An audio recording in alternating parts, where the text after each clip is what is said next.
Grimm's Complete Fairy Tales, The Brothers Grimm. King Thrushbeard. A king had a daughter who was beautiful beyond all measure, but so proud and haughty that no suitor was good enough for her. She sent away one after the other and ridiculed them as well. Once the king made a great feast and invited there from far and near all the young men likely to marry. They were all marshaled in a row according to their rank and standing. First came the kings, then the grand dukes, then the princes, the earls, the barons, and the gentry. Then the king's daughter was led through the ranks, but to everyone she had some objection to make. One was too fat, a wine cask, she'd said. Another was too tall, long and thin, has little in. The third was too short, short and thick is never quick. The fourth was too pale as death. The fifth too red, a fighting cock. The sixth was not straight enough, a green long dried behind the stove. So she had something to say against everyone, but she made herself especially merry over a good king who stood quite high up in the row, and whose chin had grown a little crooked. "Well," she cried and laughed, "he has a chin like a thrush's beak." And from that time he got the name of King Thrushbeard. But the old king, when he saw that his daughter did nothing but mock the people, and despised all the suitors who were gathered there, was very angry, and swore that she should have for her husband the very first beggar that came to his doors. A few days afterwards, a fiddler came and sang beneath the windows, trying to earn a small alms. When the king heard him, he said, "Let him come up." So the fiddler came in his dirty, ragged clothes, and sang before the king and his daughter. And when he had ended, he asked for a trifling gift. The king said, "Your song has pleased me so well that I will give you my daughter to wed." The king's daughter shuddered, but the king said, "I have taken an oath to give you to the very first beggar, and I will keep it."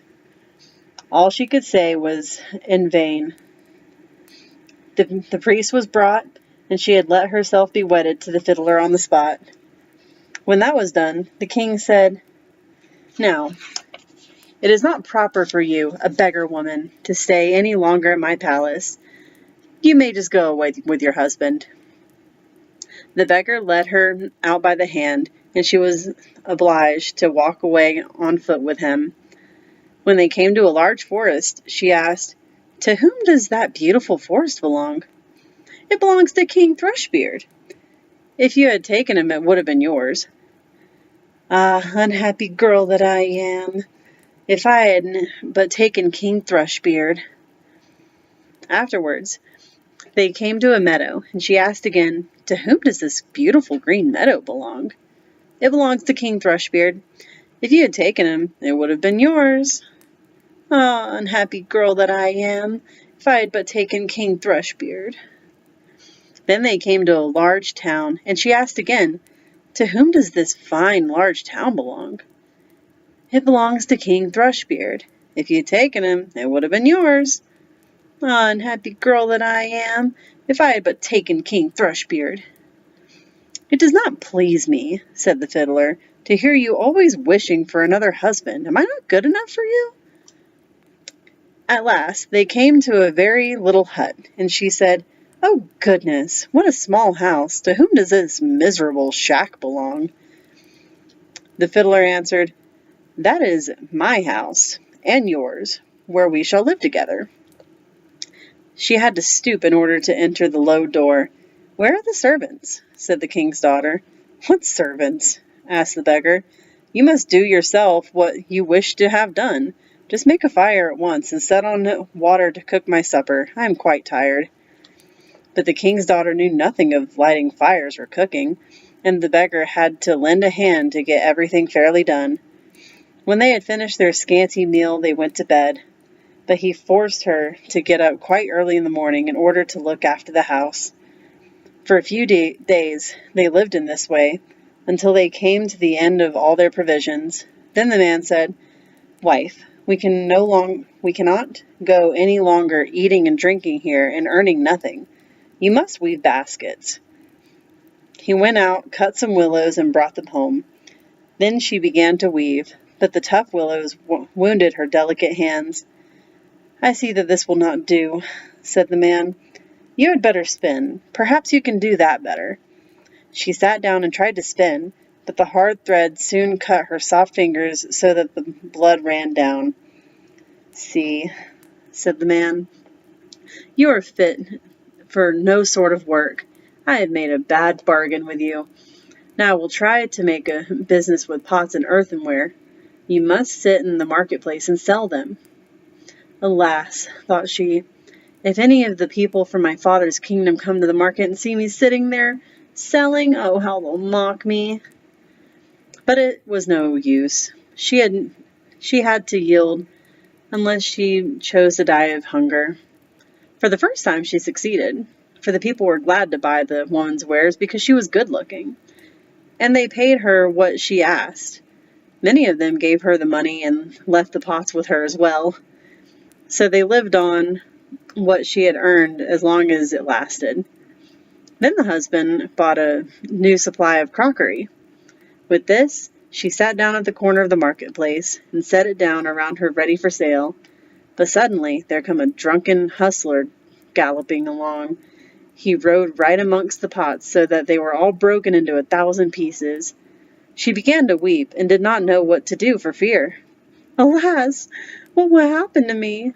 cried she. "What will my husband say to this?" She ran home and told him of the misfortune. "Who would seat herself at a corner of the marketplace with crockery?" said the man. "Stop crying. I see very well that you cannot do any ordinary work. So I have been to our king's palace, and I've asked whether they can find a place for a kitchen maid. They have promised me to take you. In that way, you will get your food for nothing." The king's daughter was now a kitchen maid, and had to be at the cook's beck and call to do the dirtiest work. In both of her pockets she fastened a little jar, in which she took home her share of the scraps, and upon this they lived.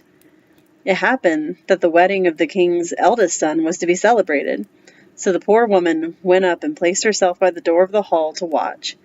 When all the candles were lit, and people, each more beautiful than the other, entered, and all was full of pomp and splendor, she thought of her fate with a sad heart, and cursed the pride and haughtiness which had humbled her and brought her to so great poverty. The smell of the delicious dishes which were being taken in and out of place reached her, and now and then the servants threw her a few morsels of them. These she put in her jars to take home. Suddenly the king's son entered, clothed in velvet and silk, with gold chains about his neck. And when he saw the beautiful woman standing by the door, he seized her by the hand and would have danced with her, but she refused and shrank in fear, for she saw that it was King Thrushbeard, her suitor, whom she had driven away with scorn. Her struggles were of no avail. He pulled her into the hall, but the band to which her pockets were fastened broke. The pots fell down, the soup ran out, and the scraps were scattered about. And when the people saw it, there arose general laughter and derision.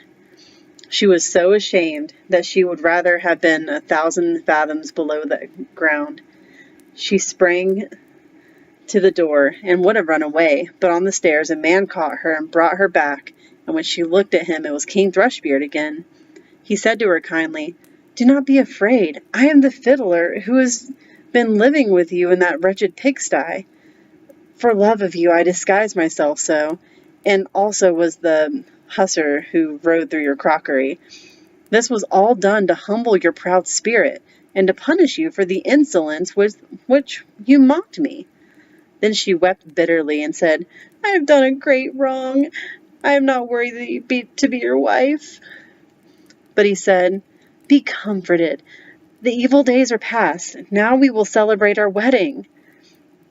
Then the maids-in-waiting came and dressed her in the most splendid clothing, and her father and his whole court came and wished her happiness in her marriage with King Thrushbeard. And the joy now began in earnest. I wish you and I had been there too.